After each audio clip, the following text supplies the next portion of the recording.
કચ્છ જિલ્લાના અબડાસા તાલુકાના વલસરા ગામે વરસાદી પાણીના નિકાલ અને સફાઈની સમસ્યા હવે ગ્રામજનો માટે માથાના દુખાવો બની ગઈ છે। નવાઈની વાત તો એ છે કે સરકારી વિભાગો દ્વારા વારંવાર પત્રો લખવામાં આવે છે, પરંતુ જમીની હકીકત બદલાતી નથી।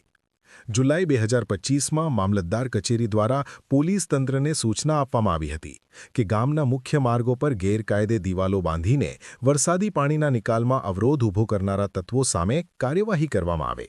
તેમ છતાં ડિસેમ્બર 2025 સુધી પણ પરિસ્થિતિમાં કોઈ સુધારો ન આવતા તાલુકા પંચાયત દ્વારા ફરી એકવાર સફાઈ અને અવરોધો દૂર કરવા માટે આદેશ આપવાની ફરજ પડી છે।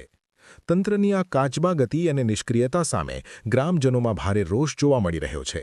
જ્યારે મામલતદાર કચેરીએ સ્પષ્ટપણે જણાવ્યું હતું કે ચોમાસાની સિઝનમાં વરસાદી પાણી રહેણાંક ઘરોમાં ઘૂસી જવાનો ભય છે, ત્યારે શા માટે 6 મહિના બાદ પણ આ ગેરકાયદે દબાણો દૂર કરવામાં આવ્યા નથી? 26 ડિસેમ્બર 2025ના રોજ તાલુકા વિકાસ અધિકારી TDOએ વલસરા ગ્રામ પંચાયતને ફરીથી પત્ર લખીને તાત્કાલિક ધોરણે ગામની સફાઈ કરવા અને પાણીના માર્ગમાં આવતા ઉકરડાઓ તેમજ અન્ય અવરોધો દૂર કરવા કડક સૂચના આપી છે। સવાલ એ ઊભો થાય છે કે સરકાર અને તેનું વહીવટી તંત્ર માત્ર પત્રવ્યવહાર કરવામાં જ વ્યસ્ત છે। જ્યારે ગ્રામજનો વારંવાર રજૂઆતો કરે છે ત્યારે જ તંત્ર શા માટે જાગે છે? એક તરફ સ્વચ્છ ભારતના નારા લગાવવામાં આવે છે તો બીજી તરફ ગામડાઓમાં ગંદકીના ગંજ અને બ્લોક થયેલી ગટર લાઈનો તંત્રની પોલ ખુલી રહી છે।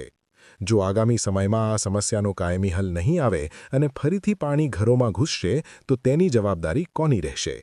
વલસરાના ગ્રામજનો હવે માત્ર કાગળ પરના આદેશો નહીં પણ પ્રત્યક્ષ કામગીરીની માંગ કરી રહ્યા છે।